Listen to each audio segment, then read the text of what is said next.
Wasn't looking for love, I'd given up. Then there it was, hit me like a moving truck, yeah.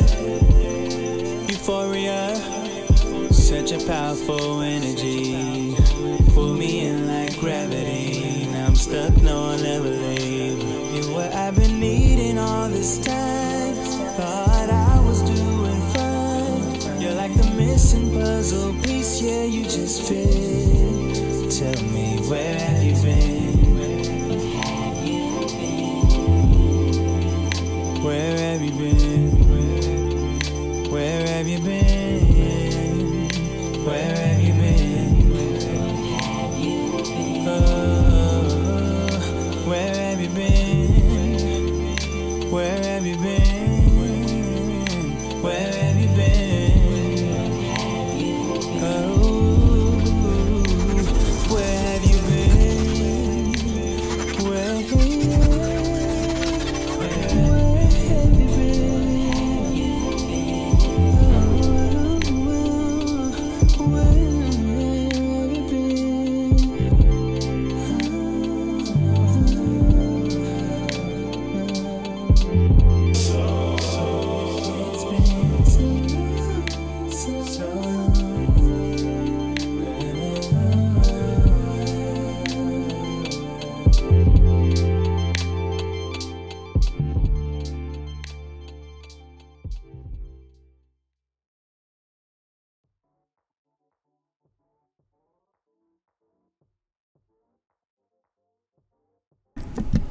Peace, peace. Good morning, it's the Hood Mystic representing www.hoodmystic.com with another daily energy reading. Today we're going to be looking at a particular aspect, peace. Jupiter sextile the sun today, and Jupiter squared the moon also. And just want to get some business out the way before we begin this live. The cash bands are now being sent out, and so they're not being sent out to the people, they're being sent out to me, and once they get sent to me, I start sending them out. So just appreciate everybody's patience on that. More details to come. So I'm the Hood Mystic representing www.hoodmystic.com. And today we're going to be dealing with some astrology, dealing with some astronomy or Vedic astrology, and incorporating the two and just kind of reading the energy and seeing what shows up. The title of this video is Innocence. And before we begin on the astrology, let's just bring up the picture of the little baby and the quote that we have here. And really, the innocent speaks to an archetype that some of us share, but understanding particular archetypes will help us understand our roles in this thing we call consciousness, and give us kind of an understanding or a place. And not to say that you have to stay in one space, but ultimately you fall into all of these realms and all of these archetypes in some form or another, and just really understanding how these archetypes show up in your life is very important. But the particular archetype that we're going to be discussing today is the archetype of the innocent. Just basically based upon the astrology and the fact that sorry, going all over the place. Wow. Basically for the fact that we deal with a lot of succession and understanding the procession of the planet. So this is just the aspect of what we're coming into. And since we're dealing with Jupiter, we're dealing with our temporal lobe, we're dealing with our short-term memory, and really, how do we charge that energy up? How do we give that energy more power than it already has? And even if we have an understanding, we can also enlarge that understanding. When dealing with celestial understanding or esoteric thought, there is no limit. The limits exist in the physical world, but within this conversation, within this space, when we think about the things that we can accomplish, the things that we can do, there is no limits to that. And we're just going to explain through the astrology and then further through the cards of the day, based upon this Piscean energy that we're feeling, or the Piscean vibration, which the moon is approaching, and kind of what we can prepare to looking forward into the weekend, and still dealing with the black moon and understanding all of these different things. We have to factor in innocence, because when we speak of power, when we speak of magic, if we're not fully clear and fully in the proper frequency, then we're able to do things that we really don't want to do based upon our particular energy. We've all manifested things that we didn't want to manifest based upon a negative or a murky emotional frequency. So really processing that, really looking into it. So dealing with the astrology, dealing with Jupiter at the 18th degree mark.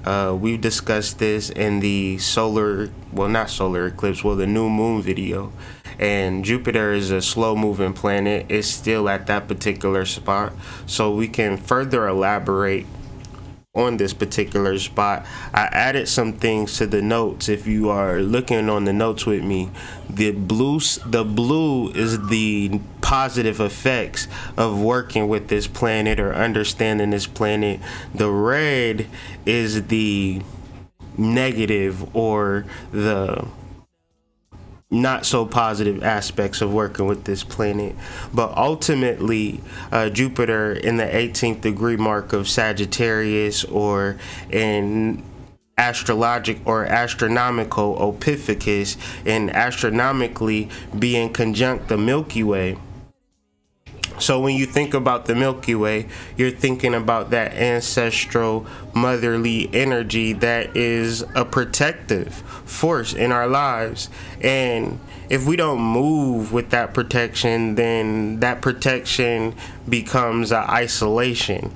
And I pay attention to social media and social media trends, and the push in the conscious community is this push to isolation, where there is no scholarly approach to isolation. This is pure conjecture of a person's emotional field, and there is no mythological story where a god isolated himself and lived in a space. No, they all communed, they all dealt with each other, and they all process life based upon this ancestral or universal pull, a gravitational pull that all planets and all stars fall under.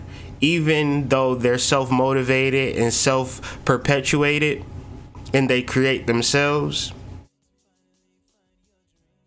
there still is an overriding force that is pulling us and bringing us together. And so that brings us into the idea of culture. And so I was studying the etymology of culture, trying to wrap my head around it. And the original idea of culture is, of course, an agricultural term. And it simply meant to cultivate the land, or to care or to honor the land. When you think about culture now, you have to understand it as a lineage of people that, even if you don't have children, there will be children that come after you. And this is what established great civilizations, the idea of maintaining the land for the future. Now, since we are in the future now, based upon the land that was cultured for us, we have to kind of take a step back and realize that there is no land to culture. I don't know. I live in the city, so when it comes to land, that's something that I gotta kind of shift my mind towards and then begin to culture it or cultivate it of some sort for my children. And that could be actual land, that could be an actual business, an actual platform, or for which that you're leaving something behind. You're leaving some form of legacy or some form of culture behind. And if it's already an established culture, then you have to really examine that, because whether it's a religion or even astrology, all things have to be very, very questioned, because you don't know who created it. Whoever created something, you don't know their full intentions, and simply vibrating with things and resonating with things without examining it is really important. And so, peace to everybody joining me. Just want to say thank you for joining me. And what I want to really get into is the idea of innocence. The etymology of the word innocence is doing no evil. And the key from here is to be free from sin, free from guilt, and free from wrong. That's very important when it comes to understanding consciousness on all levels. Because if you're not particularly free, if you haven't really processed the 42 negative confessions of Ma'at, and if you don't understand what I'm saying when I say that, you have to understand that, Google that, and really process what the soul is always trying to tell you, and what's always going to be a block to understanding the soul or understanding anything esoteric. Guilt, sin, wrong. I did wrong. I feel guilty. I'm sinful. And all of these things may very well be true, right? All of these things might be right on. But the soul, or your astrological understanding, your mythological understanding, your DNA structure has no bearing on right or wrong, and not to be in a space where you're just out here hurting people. But when you're trying to focus in on your meditation, or you're trying to understand esoterics, is very important to not process things from a perspective of sin, guilt, or moral wrong. Because the negative aspect to that is assertiveness. And not assertiveness in a positive way, assertiveness in the etymology, oh my goodness, every video, bro, every video.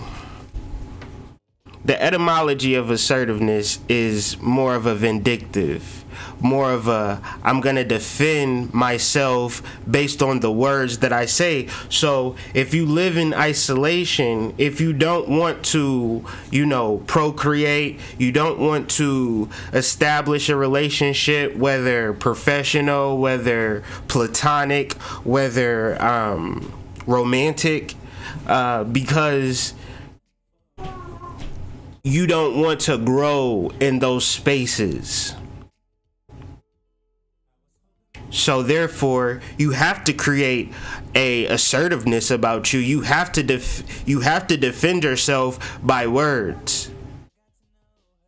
I tend to try not to defend myself by words, but really bring up actual historical quotes, bibliography, books, things of that nature. Because I cannot listen to a person constantly defend themselves by their words and never have any actions or anything for which a person can grasp and hold on to. So the goal is to not be assertive to the world, but be assertive to the self. And so to the right, we have 1 through 5. Being assertive is focusing on your goal. Being assertive is being self-aware. Being assertive is being true to yourself. Being assertive is building self-esteem. Being assertive is nurturing yourself. And so if a process is developed on the inside of being assertive with your self-development, right? And not being assertive towards how you want to be felt in the world. But, you know, because I see that a lot. And so it's very important to point out. And another thing to point out, Monday we got on the live, and the first thing that I got on, I started to talk about how people may look at you as a black man and they might have a negative connotation just off the rip. And then soon as I got off the live, I was just checking the news, and Liam Neeson had a whole tirade. He was even donkey of the day the following day about how he would just want to like walk down the street and kill a black man for no reason. So I point that out to say that certain things, even though I'm speaking in the abstract, you can really pull it down into the material world. But in order to reach a multitude of people, you have to kind of speak into the abstract, and that's okay. But your abstract has to be founded upon bibliography to pull it to the common mind. It can't just be abstract and it doesn't make any sense. So if you can find yourself in these words, to assert, to declare. So the root word, which is a Latin word, serere, which means to join together, to put in a row. Like, you really need to do that on the inside. Very important. And so as we move down to the sun, so this energy is sextile. We talked about sextiles yesterday, and understanding that a little effort and a little understanding to all of this energy can make a lot of sense. So we began with Jupiter speaking about innocence, and then the sun is speaking to a relative unmasking, an unmasking of hidden motives and personal secrets. Now, hidden motives are okay if you're innocent within those hidden motives. I think the beginning of my spiritual development, where I really got supercharged up, is when I stopped worrying about myself. I have a cousin in the music business, and I began to give him energy. Like, I just stopped worrying about myself. I started focusing on him, like on his success and things of that nature. And all of his success is his personal success. You understand what I'm saying? So I don't take 0% credit for his success, but I do root for him in the spiritual realm. And my barber, he's not in the best space, but he's a good person, but he has his demons. So, you know, I've been working with him for the past couple months and noticing an improvement in his overall well-being and my fam, like on and on and on and on and on, right? So the idea is, if I have personal hidden motives, which is my personal success and secrets and doing things, and everything I owe my success to is because I have a clear intention for the betterment of you. I want you to live in paradise. I want you to be happy. I want you to be at peace, because I am already there. I don't need anything from you. Nothing. You know. More recently, I just been coming on here giving information because that's all I really want to do. I don't really want anything in return, like a reading, donation, If it's in your heart, it's in your heart. If it's not in your heart and this information is still valid, then that's all I want. Because understanding this information, as I'm understanding it, is providing sublime manifestations in my life that I could not even ask for. The idea to help others is a powerful vibration. Wanting the best for them. Not on a, I'm gonna go out here and, you know, risk my life to make your life better. I can really tap into my energy and help people and enlighten their God self so they can begin to help others. And it's a real intricate process. But this is me. I understand that this is not everybody. And so this particular Sabian symbol, it speaks to a difficulty for the modern individual to keep the secret of his private past or his deeper motives. And if you feel that way, then you won't be in your best light. To get here every day on the internet and kind of have a public lifestyle, like people know my name, like, and things of that nature, that's a level of transparency that, you know, if a person was to spy on me or something to that effect, they'll get real bored real quick, because they'll just see me probably studying, taking notes, or playing with my children, or making love to my wife, like, you know, just regular shit. Or meditating, or, you know, offering, pouring liquor to the ancestors, whatever, like, you know, going to the park. You won't really find too much of nothing. So I don't really give a shit when they talk about privacy and all of that. Like, I'd be a little worried, like, for my credit cards and shit like that, and my bank account, a little bit, but other than that, I don't really give a fuck, because I don't have shit to hide. But I know everybody is not like that either. So it's more or less like, I want to be successful, but I can't show you everything. Or I want to be in an intimate, close relationship, but it's some parts of me that I'm afraid of and I don't want to show you. It's a lot of people like that. A lot of different things going on in the community, and sexuality and things of that nature, where people is not 1,000 on that shit at all, but want to establish close connection. So yeah, this energy speaks to that as well. And one more thing.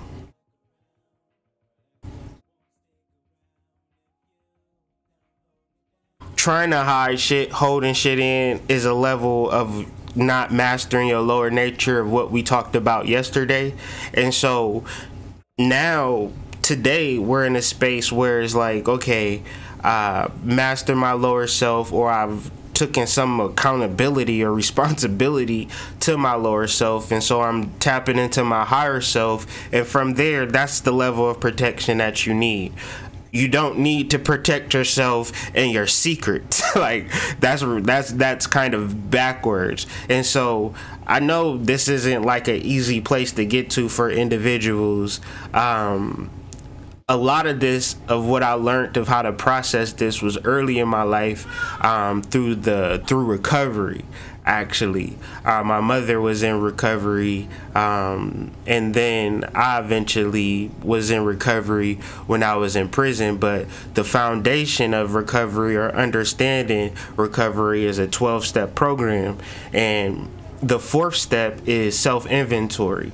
And self-inventory speaks to making a searching and fearless, written, moral inventory of yourself. And I feel like any individual that's able to do this always has a leg up in their ability to recover.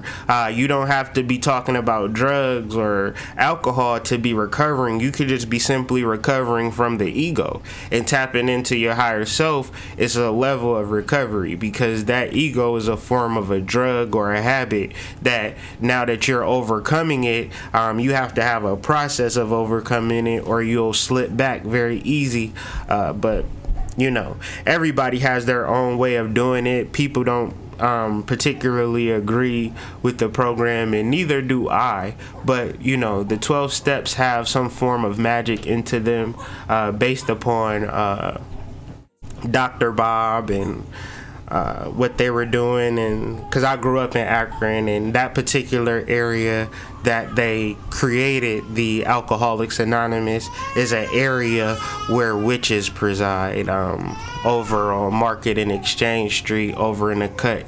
Yeah, it's a lot of witchcraft growing up and things of that nature. My mom had some friends over in that area, and we used to kind of, like I said, like growing up in Akron and being in the recovery is kind of like being at ground zero of Alcoholics Anonymous. And so the roots and foundations to it is a lot of esoteric and a lot of magic that's involved, and you can tell that a lot of esoteric and magic is involved because of how it's spread and how many people are taking part of it, whether by force or, you know, consciously, or because they want to, because the program actually helps. And one of the ideas of it is it works if you actually do work the steps. But I'm not promoting AA, so just, you can remove all of it if you want to. And so self-inventory is the positive aspect to working with the sun. The negative aspect to working with the sun today is ineptitude. Now, to understand ineptitude, you got to break it down from ineptitude, inept, and then apt. Apt. So to be apt, like the apt pupil, to be inclined or to already know what's going on. You already know what's going on because you've done the self-inventory. You know who you are. You know you don't have no secrets to yourself. Like, you're really real. So a fearless searching inventory. The idea, the root word to inventory is to actually find, discover, and that even leads into invention. So self-inventory, self-invention, you understand, as opposed to ineptitude, which is the inability to be a part of anything or even a part of yourself because you're ineptitude, you're absurd. To not factor in the sublime, to not factor in the consciousness in 2019, based upon, like, where is your source at? Where do you get your guidance from? An external source in 2019, whether you're talking about a church, a government, a job, you know, nobody knows what they're doing. Everybody is kind of just buying clothes at this point. So, you know, where do you find yourself in this energy? The card of the day, which ties into this energy, where the moon is, the moon in the second decan of Pisces in Western astrology, points to the Nine of Cups. That decan is ruled by the Nine of Cups. And so this is a very positive decan for some. For the creator, it's positive. For the observer, it's negative. So you got to really ask yourself that question. Are you the observer or are you the creator? And this isn't 50-50. Oh, this is 100%, because we're dealing with the moon. We're dealing with the dark moon. And so dealing with the dark moon, earlier I spoke to a swamp. The Nine of Cups in the Voodoo Tarot deck is the Madame Le Lune. And the black moon shows Madame Le Lune in her wisest and most secretive form. The black moon rides unseen upon the night winds. In this dark aspect, Madame Le Lune is the mother of mysteries. She is the soul's black mirror. She has passed from this world into the world of invisibles, there to be refreshed and rebuilt by the hands of those who once constructed the pyramids and temples of the earth. That's your hands. You have the same hands of the ones who constructed the pyramids and the temples, and this is a calling to you. If this is you, what are you creating? And is your guilt, sin, and wrong preventing you from creating? In the ancient Egyptian tarot, you see the family. It's a pharaoh and a pharaohess and their children, and they're eating good, they're drinking good, right? They're living their best life. They're smiling, the baby happy, daddy happy. But then people in the background looking at them like, hey, what's up? Like, can we join? But you don't know what they did to create that family.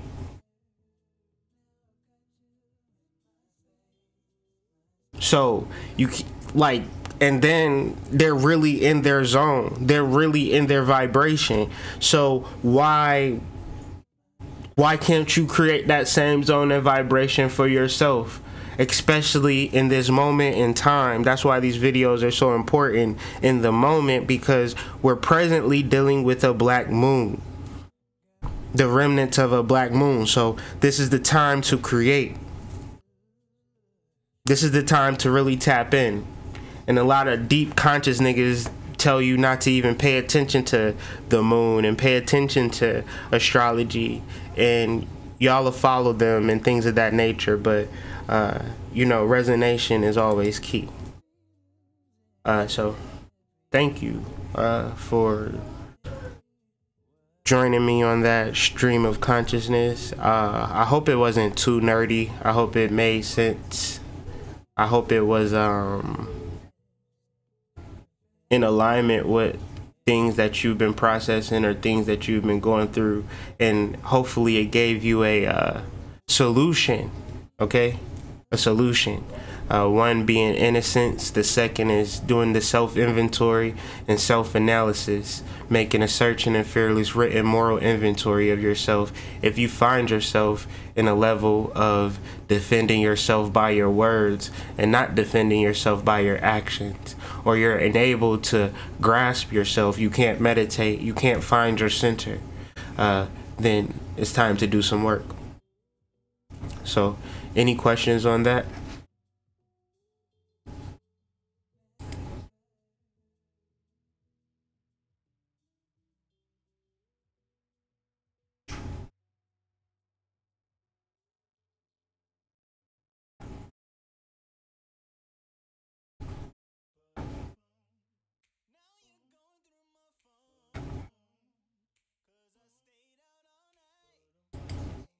So for some reason the chat got disconnected, and I guess I take that as a sign to end this video. But I hope that message was resonating with you guys and it mattered. And you know, comment and we can deal with each other in the comments, or join me on Slack. If interested in joining me on Slack, just email me.